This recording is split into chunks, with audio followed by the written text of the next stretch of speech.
Inday! Inday! Inday! Sir, may kailangan po kayo? Wala! Gusto ko lang magsisigaw para lumabas yung alang-ala ko. Ang bigir. Yung bang polo ko na plancha mo na, yung checkered? Susutuin niyo ba po? Ay, hindi. Gagawin kong basahan. Ganyan talaga, pinaplansya talaga ang basahan dito eh. Tsaka para mag-aksaya tayo ng kuryente. O nga pala, ito yung electric bill. Ito pera, Babayaran ko ba po, sir? Ay, wag. Hawakan mo lang yung pera.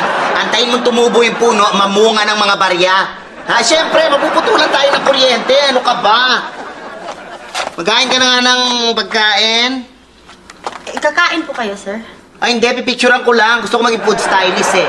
Gusto ko mamatay sa gutom habang nagpipicture ng pagkain. Ano ka ba? Nakita mo ba ako nag-almusal? Hindi, di ba? Sige na, dali.